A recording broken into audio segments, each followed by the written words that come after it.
आज की वीडियो में आप सभी का स्वागत है। आज हम स्वतंत्र भारत में राजनीति, politics in India since independence, जो बुक है क्लास 12 की, उसके 5वें चैप्टर के बारे में आज चर्चा करेंगे। चैप्टर का नाम है challenges to and restoration of the Congress system. Congress प्रणाली, चुनौतियां और पुनर्स्थापना। इस चैप्टर बड़ा होने के कारण इसके 2 पार्ट बनाए गए हैं।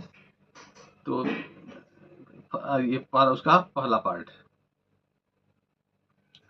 चैप्टर शुरू करने से पहले, जैसे चैप्टर का नाम है कि challenges to and restoration of the Congress system, तो एक बार हम रिकॉल करेंगे कि कांग्रेस सिस्टम क्या था। तो हमने पहले के चैप्टर में भी ये पढ़ा है कि कांग्रेस चूंकि आज़ादी से पहले और आज़ादी के बाद के चुनाव में भी एक बहुत बड़ी पार्टी के रूप में देश के सामने थी, और उसके सामने विपक्ष जो है नाम मात्र का था। कांग्रेस पार्टी अपने ऐतिहासिक कारणों से, उसके पास बहुत बड़े बड़े करिश्माई लीडर्स थे। स्वतंत्रता आंदोलन में उसका सबसे बड़ा योगदान था। उसी के अम्ब्रेला के तहत सभी नेता और पार्टियां जो है समुदाय स्वतंत्रता की लड़ाई लड़ रहे थे। ऐसे में उसका लाभ मिलना कांग्रेस को स्वाभाविक था, और शुरुआती दशकों में हमने देखा भारतीय चुनावी राजनीति में कि कांग्रेस को बहुत बड़ी सफलता मिली, और इसके पीछे एक कारण भी था, और सबसे बड़ा कारण था कांग्रेस का इंक्लूसिव नेचर, जिसमें कांग्रेस विभिन्न प्रकार के विरोधी आइडियोलॉजी वाले, विरोधी मतों वाले नेताओं की बात भी सुनती थी। और कांग्रेस के अंदर ही ऐसे नेता मौजूद थे जो कांग्रेस की नीतियों का, कांग्रेस की विचारधारा का भी विरोध करते थे। और कांग्रेस पार्टी को भी इसका फायदा होता था कि वो अपने अंदर सुधार कर लेती थी और उनकी बातों को, उनके सुझावों को अपनी पॉलिसी में एकोमोडेट कर पाती थी। इस तरह कांग्रेस के अंदर ही विपक्ष और विपक्ष दोनों की भूमिका मिल जाती थी, और कांग्रेस को इन सभी बातों का फायदा मिला, और कांग्रेस का वर्चस्व भारतीय राजनीति पर कायम रहा। इसी को हम भारतीय राजनीति इतिहास में कांग्रेस सिस्टम, कांग्रेस प्रणाली के नाम से जानते हैं। आजादी के बाद लगभग 1989 तक ये कांग्रेस सिस्टम कायम रहा। बीच में 1967 में कहें या 1977 में कहें कि इस कांग्रेस सिस्टम को चुनौतियां मिली, और एक ऐसा लगा कि शायद एक कांग्रेस सिस्टम अब खत्म हो गया है। लेकिन बाद में देखा गया कि इंदिरा गांधी के नेतृत्व में कांग्रेस ने अपने पुराने सिस्टम को रिस्टोर किया और एक मजबूत पार्टी के रूप में बाउंस बैक किया, जो लगभग 1989 तक चला। उसी चैलेंजेस के बारे में और रिस्टोरेशन के बारे में, कांग्रेस सिस्टम के रिस्टोरेशन के बारे में हम इस अध्याय में पढ़ेंगे, विस्तृत चर्चा करेंगे। तो इस चैप्टर में, in this chapter we will understand how the political transition took place after Nehru. Nehru ji की मृत्यु के बाद देश में की राजनीति किस दिशा में आगे बढ़ी।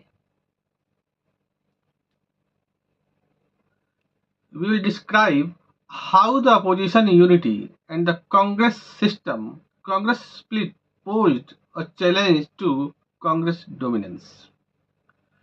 तो विपक्ष की एकता और कांग्रेस की अंदरूनी कमजोरियों ने किस तरह से कांग्रेस के डोमिनेंस को, प्रभुत्व को प्रभावित किया, इसकी भी चर्चा करेंगे।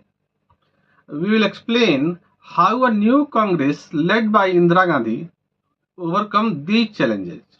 इंदिरा गांधी के नेतृत्व में कांग्रेस पार्टी ने इन चुनौतियों का सामना कैसे किया, इसकी भी चर्चा करेंगे। And we will analyse how new policies and ideologies facilitated the restoration of Congress system. कैसे नई नीतियों और विचारधाराओं ने कांग्रेस प्रणाली की रिस्टोरेशन में, पुनर्वापसी में किस प्रकार मदद की। इन सब बातों की चर्चा हम इस चैप्टर में करने जा रहे हैं। कांग्रेस सिस्टम के, जो आपको एक कार्टून दिखाई दे रहा है, वह कांग्रेस सिस्टम को और उसकी चुनौतियों को बहुत अच्छी तरह से डिस्क्राइब कर रहा है। Originally the election symbol of the Congress was a pair of bullocks. शुरुआत के दिनों में कांग्रेस का जो चुनाव चिन्ह था वो 2 बैलों की जोड़ी थी। इस कार्टून में दिखाया गया है कि आज़ादी के 22 वर्ष गुजरते गुजरते कांग्रेस किस कदर फूट का शिकार हो गई। हम देख पा रहे हैं कि अगर हम आज़ादी के पहले साल में बात करें तो किस तरह से दोनों बैल बहुत ही प्यार से आगे बढ़ रहे हैं, लेकिन आने वाले 9वें और 17वें साल में हम देख रहे हैं कि कांग्रेस के दोनों बैलों के बीच मनमुटाव देखने को मिल रहा है और 22वां साल आते आते दोनों में लड़ाई झगड़े की नौबत आ गई और कांग्रेस 2 गुटों में, 2 पार्टियों में टूट गई। बड़ा इंटरेस्टिंग रहेगा ये पूरी घटनाक्रम। इसको हम आगे वाले चैप्टर के अगले भाग में बहुत डिटेल्स में देखने जा रहे हैं। इस दौर की जो सबसे बड़ी, अगर कहा जाए बड़े महत्वपूर्ण और दुखद जो घटना कही जाएगी, वो डेथ ऑफ प्राइम मिनिस्टर। हमारे लोकप्रिय प्रधानमंत्री नेहरू जी का देहांत हो गया और यहाँ हम देख पा रहे हैं कि 27 मई 1964 को हमारे प्रधानमंत्री जी का देहांत हो गया और उसकी अगली सुबह ये की अखबार की एक कटिंग है जिसमें ये दुखद समाचार पब्लिश हुआ है और आप देख रहे हैं कि एक बीच में एक नेहरू जी के पिक्चर के साथ एक गैप दिखाई दे रहा है, एक ब्लैंक स्पेस दिखाई दे रहा है। ये दिखाता है कि भारतीय राजनीति में नेहरू का कद कितना बड़ा था और नेहरू के जाने के बाद भारतीय राजनीति के पटल पर जो एक बहुत बड़ा शून्य पैदा हुआ, वह एक प्रश्न था कि क्या यह कोई भारतीय नेता इस शून्य को भर पाएगा। भारत की राजनीति में ऐसी संभावनाएं व्यक्त की जा रही थी कि नेहरू के जाने के बाद इस शून्य को भरना इतना आसान नहीं होगा।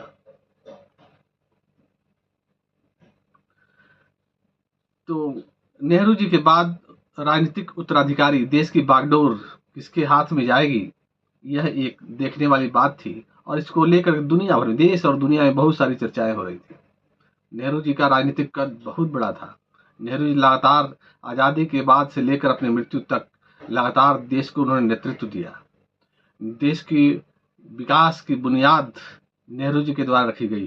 देश की विदेश नीति की बुनियाद प्रधानमंत्री नेहरू जी के द्वारा रखी गई। नेहरू जी ने देश को दुनिया में पहचान दिलाया। ऐसे बड़े नेता की मृत्यु के बाद देश की एक चिंता की बात स्वाभाविक थी। तो prime minister Jawaharlal Nehru passed away on May 27, 1964। 27 मई 1964 को प्रधानमंत्री नेहरू की मृत्यु हो गई।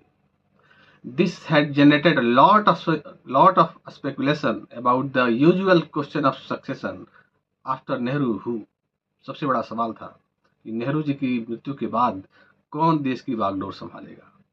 The second question arose from the serious doubt that many outsiders had about whether India's democratic experiment will survive after Nehru। Bharat ने आज़ादी के बाद जो लोकतंत्र स्थापित करने का निर्णय लिया था, दुनिया ने उसको चुनौती के रूप में देखा था और ये बहुत आशंकाएं व्यक्त की गई थी कि शायद भारत जैसे देश, विशाल देश में, भारत जैसे विभिन्नताओं वाले देश में लोकतंत्र चलाना इतना आसान नहीं होगा। लेकिन नेहरू जी के नेतृत्व में देश में मजबूत लोकतांत्रिक नींव जो पड़ी थी, उसके बारे में भी दुनिया में लोग यह संदेह व्यक्त करने लगे कि नेहरू के बाद क्या लोकतंत्र भारत में कायम रह पाएगा। ये अकारण नहीं था। दुनिया में बहुत सारे एग्जाम्पल ऐसे थे जहाँ की लोकतंत्र सफल नहीं रहा और आखिर में लोकतंत्र खत्म होकर के वहाँ पर सैन्य शासन या तानाशाही शासन की स्थापना हो गई। दुनिया ऐसे एग्जाम्पलों से भरा पड़ा है।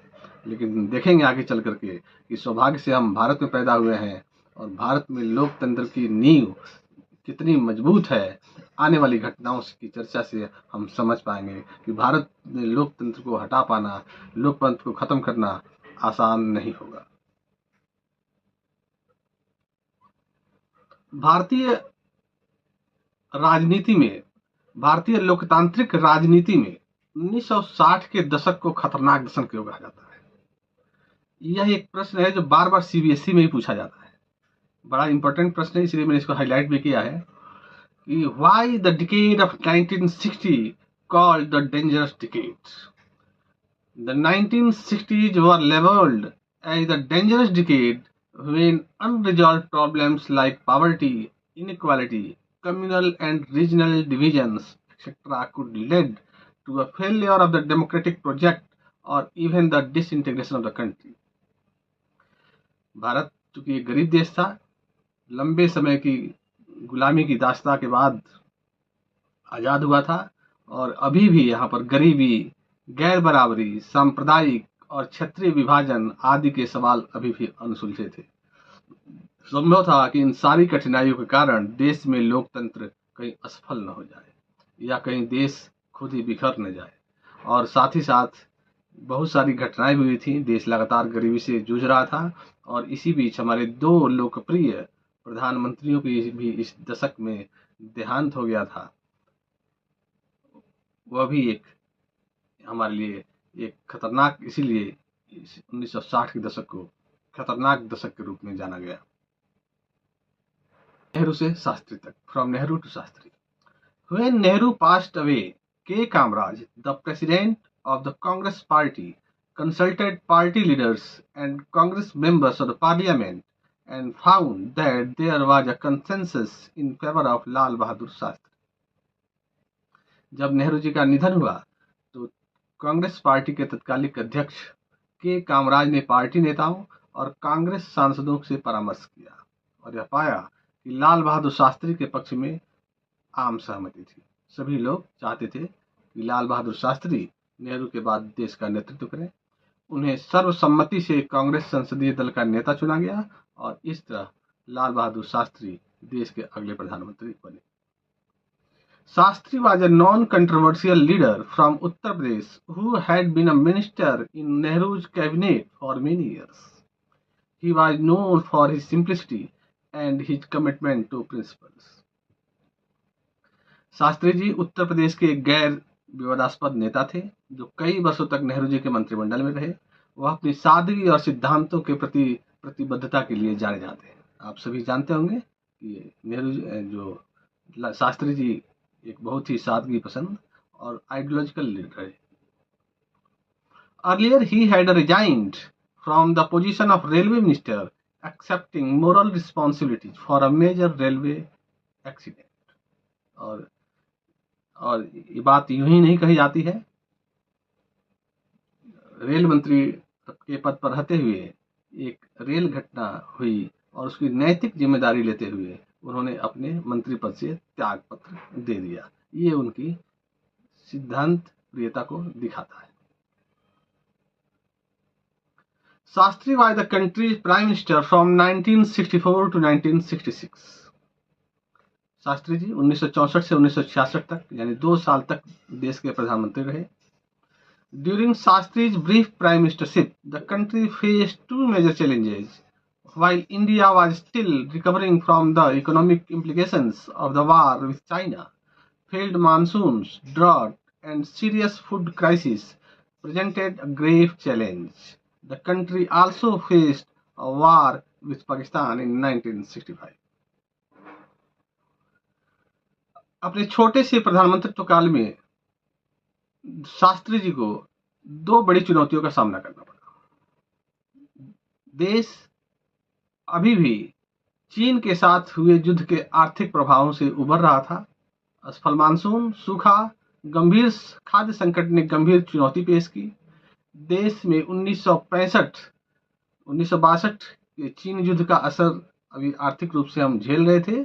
इसी बीच 1965 में पाकिस्तान के साथ भी देश को युद्ध करना पड़ा और इन दोनों युद्धों का देश की आर्थिक स्थिति पर बहुत ही विपरीत प्रभाव पड़ा और साथ ही साथ देश में पहले से ही मानसून की असफलता, सूखे के कारण और गंभीर खाद्य संकट ऑलरेडी हम जूझ रहे थे।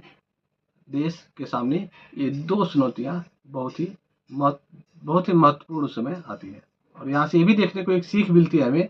एक हम देखें तो एक मोरल लर्निंग भी हमें मिलती है कि अपने संक्षिप्त कार्यकाल में 2 बड़ी चुनौतियां, 2 साल में 2 बड़ी चुनौतियां शास्त्री जी के प्रधानमंत्री रहते आई और इन दोनों चुनौतियों से शास्त्री जी ने बहुत ही कुशलता के साथ निपटते हुए देश को इन चुनौतियों से बाहर निकाला और अपने आप को एक सफल प्रधानमंत्री के रूप में साबित किया।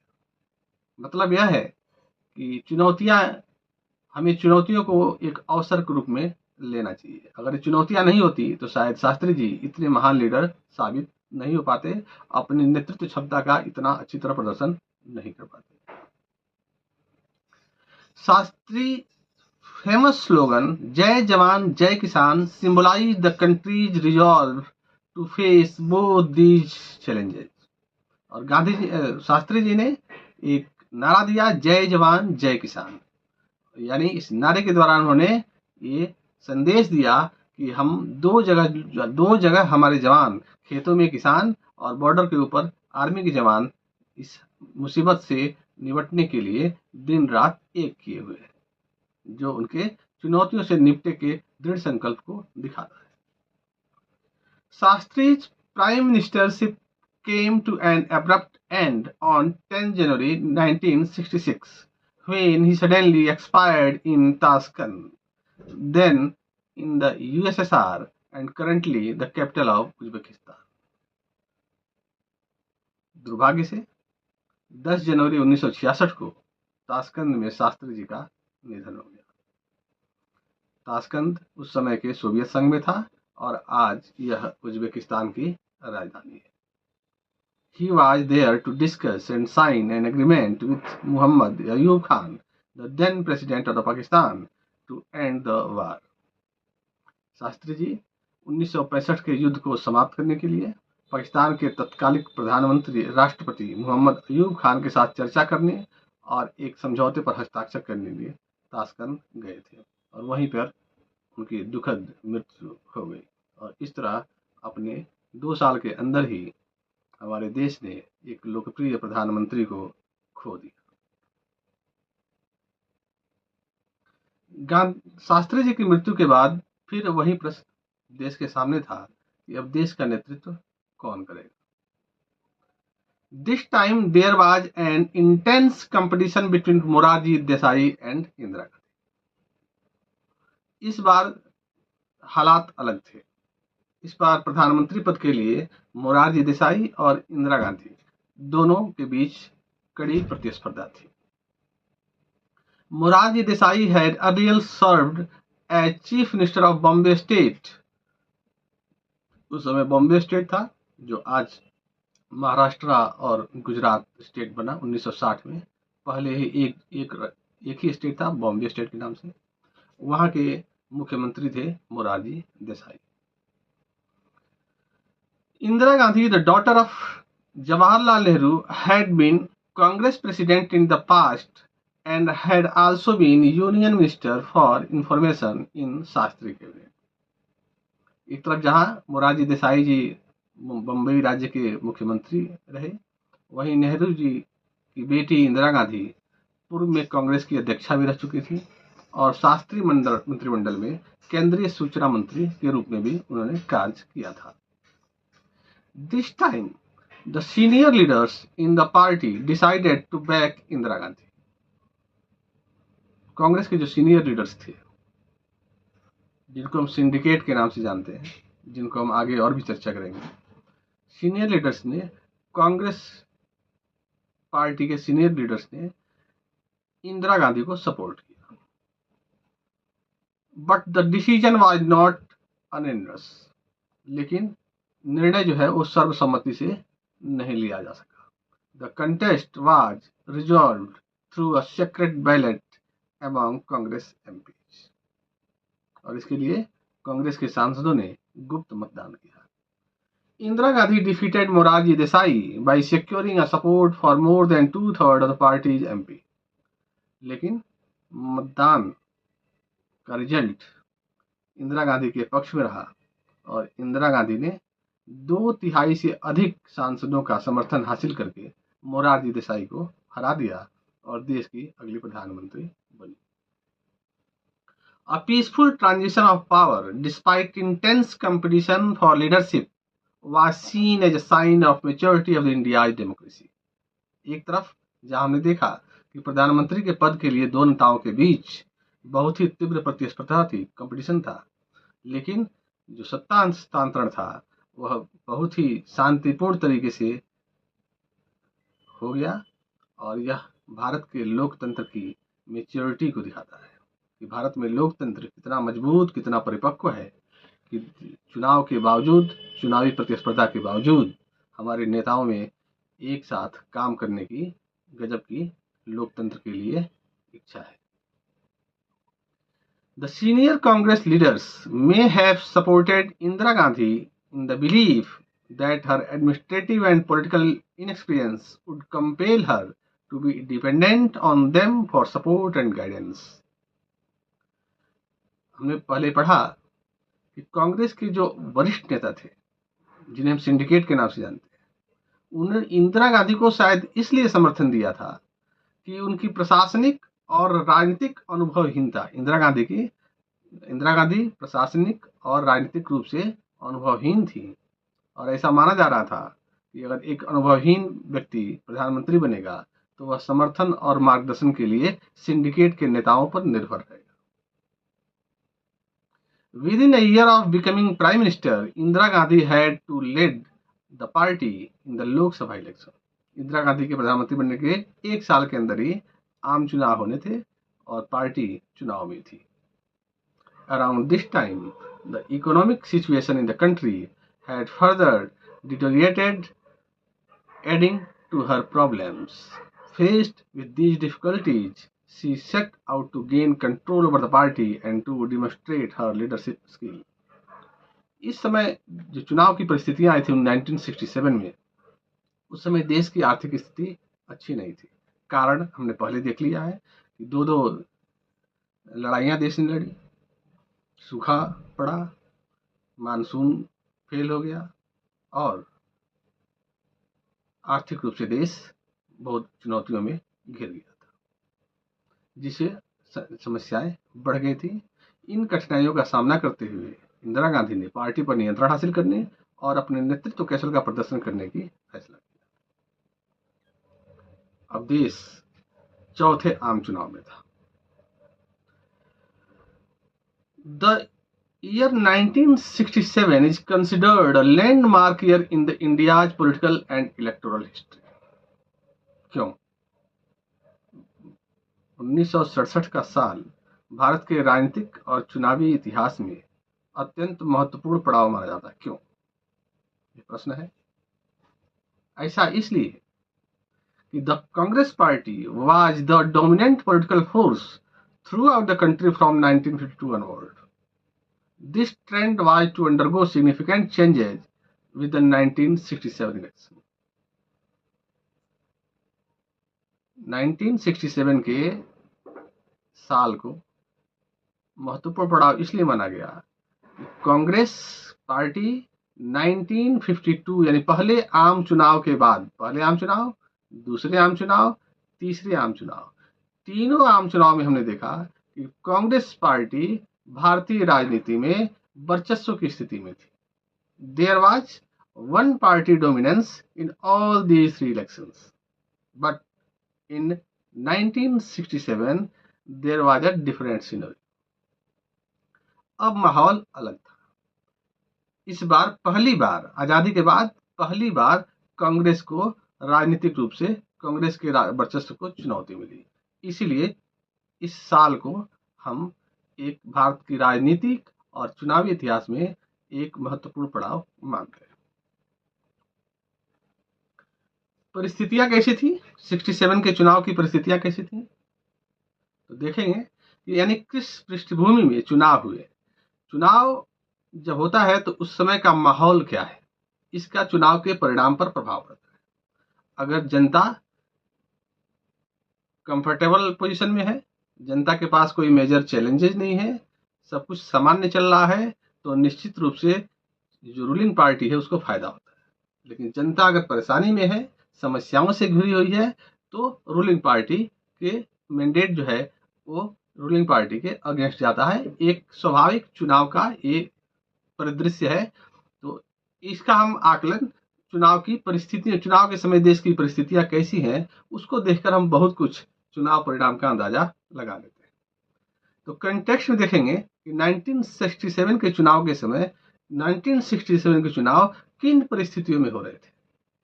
तो in the year leading up to the fourth general elections the country witnessed major changes. The two prime ministers had died in quick succession, and the new prime ministers, who was being seen as a political novice, had been in office for less than a year. परिस्थितियां ऐसी थी कि बहुत ही जल्द हमने देखा कि दो प्रधानमंत्रियों का देहावसान हो गया था, और जिस नए प्रधानमंत्री ने, इंदिरा गांधी जी ने पद संभाला हुआ था, उसे अभी 1 साल भी पूरा नहीं हुआ था। यानी अभी प्रधानमंत्री हमारे नौसिखिए थे, अभी परिपक्व नहीं थे, अभी नए थे।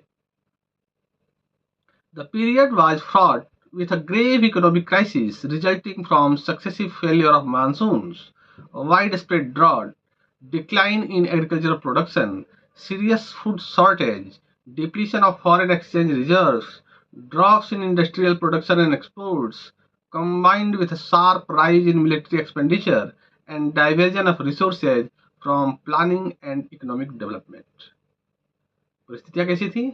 मानसून की असफलता, व्यापक सूखा, खेती की पैदावार में गिरावट, गंभीर खाद्य संकट, विदेशी मुद्रा भंडार में कमी, औद्योगिक उत्पादन और निर्यात में गिरावट के साथ ही सैन्य खर्च में दो लड़ाइयां हुई थी। देश इस दशक में, पिछले 4-5 सालों में चाइना और पाकिस्तान के साथ 2 लड़ाइयों में था। इससे सैन्य खर्च में भारी बढ़ोतरी हुई। नियोजन और आर्थिक विकास के संसाधनों को सैन्य मद में लगाना पड़ा। इन सभी बातों से देश की आर्थिक स्थिति बहुत खराब हो गई थी।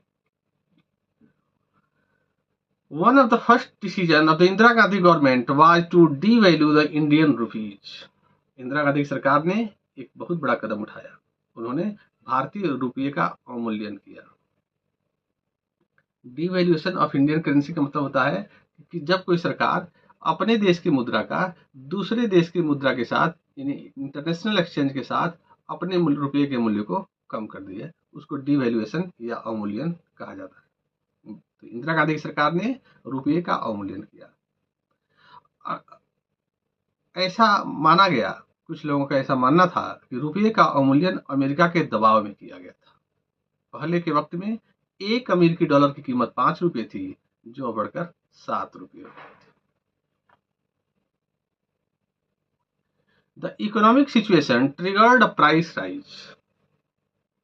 खराब आर्थिक स्थिति के कारण मूल्य वृद्धि हुई। People started protesting against the increase in prices of essential commodities, food scarcity, growing unemployment, and the overall economic condition in the country. Bandhs and hartals were called frequently across the country. जनता आर्थिक स्थिति के कारण मूल्य में वृद्धि हुई, जरूरी चीजों के दाम बढ़ गए, आवश्यक वस्तुओं की कीमतों में वृद्धि, भोजन की कमी, बढ़ती बेरोजगारी और देश की दयनीय आर्थिक स्थिति को लेकर लोग सड़कों पर आ गए। लोग ने विरोध करना शुरू कर दिया। बंद और हड़ताल आम बात हो गई। The government saw this protest as a law and order problem and not as expression of people's problem. और सरकार से शायद यही सबसे बड़ी चूक हो गई कि सरकार ने इस बंद और हड़ताल या जनता के आक्रोश को सामान्य कानून और व्यवस्था का समस्या माना, न कि जनता की परेशानियों की अभिव्यक्ति। इससे लोगों की नाराजगी और बढ़ी और जनता का आक्रोश, जनता का विरोध और बढ़ गया। इन्हीं परिस्थितियों में देश के चौथे आम चुनाव होने जा रहे थे। चुनाव की जो कंटेस्ट था, देश की जो परिस्थिति थी, उसको देखते हुए हम चुनाव के परिणामों का भी आकलन कर सकते हैं, और शायद चुनाव परिणाम भी कुछ ऐसे ही होने वाले हैं। गैर कांग्रेसवाद, नॉन कांग्रेसी, बहुत ही अच्छा टॉपिक है। ये छोटा सा टॉपिक है और बार बार सीबीएसई के एग्जाम में पूछा भी गया है कि नॉन कांग्रेसिज्म। तो political parties opposed the Congress realized that the division of their votes kept the Congress in power. तो कांग्रेस की विरोधी पार्टियां थी, कांग्रेस विरोधी जो राजनीतिक दल थे, उनको एहसास हुआ कि उनको वोटों के हिसाब के विभाजन ने कांग्रेस को सत्ता में बनाए रखा है। तो विपक्षी पार्टियों को यह अनुभव हुआ कि अगर कांग्रेस विरोधी वोटों को एकजुट कर लिया जाए तो कांग्रेस को चुनाव में हराया जा सकता है, उसके प्रभुत्व को चुनौती दी जा सकती है। और इसी विचार को आधार बनाकर party that were entirely different and disparate, वे राजनीतिक पार्टियां जो कार्यक्रम और विचारधारा को लेकर के बिल्कुल अलग थी, एक दूसरे से, दोनों की आइडियोलॉजी अलग थी, दोनों के प्रोग्राम अलग थे, ऐसी पार्टियों ने मिल करके दे कम टुगेदर, ऐसी पार्टियां साथ आई to form anti Congress front in some states. कुछ राज्यों में इन्होंने गैर कांग्रेसी पार्टियों को मिलाकर एक मोर्चा बनाया, कांग्रेस विरोधी मोर्चा बनाया, and entered into electoral adjustment of sharing seats in other. और कुछ राज्यों में दूसरी पार्टियों के साथ मिलकर के सीट शेयरिंग की, सीटों का तालमेल किया। The socialist leader Ram Manohar Lohia gave this strategy the name of non-congressism. Ram Manohar Lohia जो उस समय के सबसे बड़े समाजवादी नेता थे, उन्होंने इस विपक्षी पार्टियों की इस स्ट्रेटजी को गैर कांग्रेसवाद, नॉन कांग्रेसिज्म का नाम दिया। तो बड़ा इंपॉर्टेंट टॉपिक है, ये बार बार पूछा भी गया है। 1967 के चुनाव का जनादेश, रिजल्ट कैसा रहा, इलेक्टोरल वर्डिक्ट। जैसा पहले ही कहा गया कि जिन परिस्थितियों में चुनाव हो रहे थे, बहुत कुछ चुनाव परिणामों का अंदाजा हम कर सकते हैं। The fourth general election to the Lok Sabha and the state assemblies were held in February 1967। Lok Sabha और राज्य विधानसभाओं के चौथे आम चुनाव फरवरी 1967 में हुए। The result jolted the Congress at both national and state levels. नतीजों ने कांग्रेस को राष्ट्रीय और राज्य दोनों स्तरों पर झटका दिया। Many contemporary political observers describe the election result as a political earthquake. कई समकालीन राजनीतिक पर्यवेक्षकों ने चुनाव परिणामों को राजनीतिक भूकंप की संज्ञा दी। प्रश्न पूछा जाएगा कि 1967 के चुनाव को राजनीतिक भूकंप क्यों कहा जाता है? क्यों कहते हैं? क्योंकि इसके रिजल्ट जो है वो कांग्रेस को झटका देने वाले थे, इसीलिए इन चुनाव परिणामों को राजनीतिक भूकंप कहा गया, पॉलिटिकल अर्थक्वेक कहा गया। The Congress did manage to get a majority in the Lok Sabha. Congress Lok Sabha में बहुमत हासिल करने में कामयाब रही। बहुमत, केवल बहुमत। 1952 के बाद से उसकी सीटों और वोटों की हिस्सेदारी सबसे कम थी। बहुमत तो मिल गया, लेकिन अगर हम पहले, दूसरे, तीसरे और चौथे आम चुनाव का कंपैरिजन करें तो इन चारों चुनावों में सबसे कम सीट और सबसे कम वोट शेयर कांग्रेस पार्टी को मिले थे। Half of the ministers in Indira Gandhi's cabinet were defeated. Indira Gandhi के मंत्रिमंडल के आधे मंत्री चुनाव हार गए। The political stalwarts who lost in their constituencies included K Kamaraj in Tamil Nadu, S K. Patil in Maharashtra, Atulya Ghosh in West Bengal and K V. Sahay in Bihar. 4 राज्यों के 4 दिग्गज चुनाव हार गए। ये बहुत बड़ा झटका था कांग्रेस पार्टी के लिए, और शायद इसलिए इस चुनाव परिणाम को पॉलिटिकल अर्थक्वेक के नाम से जाना गया। The Congress lost the majority in as many as 7 states. ये पॉइंट आप जो है विशेष रूप से नोट कर लेंगे, ये मैप के भी क्वेश्चन हो सकते हैं। मैप पर भी इसके क्वेश्चन बार बार पूछे जाते हैं कि कांग्रेस को 7 राज्यों में बहुमत नहीं मिला। इन 2 other states defection prevented it from forming a government. तो 7 राज्यों में बहुमत नहीं मिला और 2 दूसरे राज्यों में दल बदल होने के कारण कांग्रेस पार्टी सरकार नहीं बना पाई। These 9 states where the Congress lost power were spread across the country Punjab, Haryana, Uttar Pradesh, Madhya Pradesh, Bihar, West Bengal, Orissa, Madras और केरल। ये 9 राज्य हैं जहां पर कांग्रेस पार्टी सरकार नहीं बना पाई। In Madras state now called Tamil Nadu. Tamil Nadu का पहले मद्रास स्टेट हुआ करता था, उसी से तमिलनाडु बना। Regional party the Dravida Munnetra Kazhagam DMK came to power by securing a clear win। तो मद्रास में DMK पार्टी जो है वो क्लियर मेजोरिटी के साथ आई। गैर कांग्रेसी party DMK। The DMK on power after having led a massive anti-Hindi agitation by students against the center on the issue of imposition of Hindi as an official language।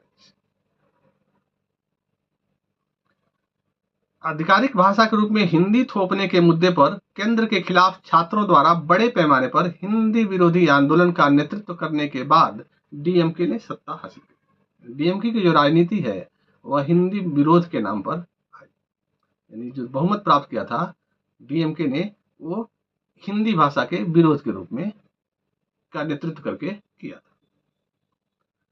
This was the first time any non-Congress party had secured a majority of its own in any states।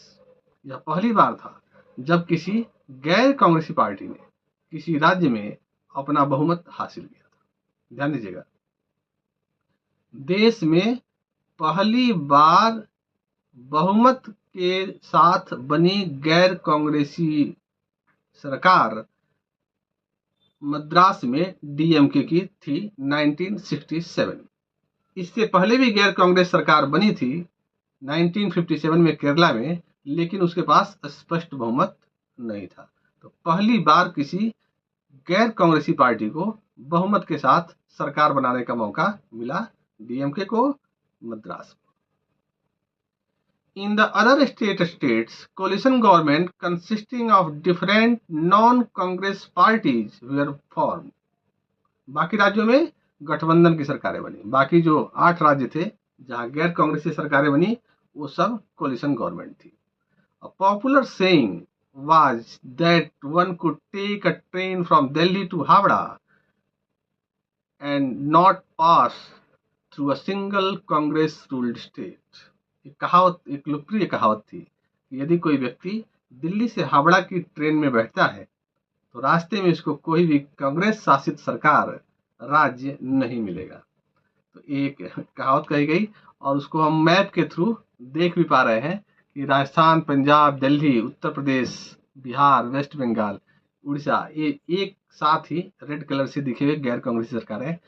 यहाँ 9 जो red colour में states है वहाँ पर सभी non Congress government है और yellow colour में जो रिप्रेजेंट किया गया है वो कांग्रेस गवर्नमेंट को किया गया है। मैप का क्वेश्चन है, आप इसको बहुत अच्छी तरह से आइडेंटिफाई करेंगे और देखेंगे कहाँ कहाँ कांग्रेस की गवर्नमेंट बनी और कहाँ कहाँ नॉन कांग्रेस गवर्नमेंट बनी। ये पूरा रिजल्ट मैप पर 97 के इलेक्शन को रिजल्ट को दिखा रहा है। पढ़ेंगे, ठीक है। इसी के साथ आज का वीडियो समाप्त करते हैं। इसी चैप्टर के दूसरे वीडियो में हम फिर मिलते हैं। तब तक के लिए आप सभी का धन्यवाद।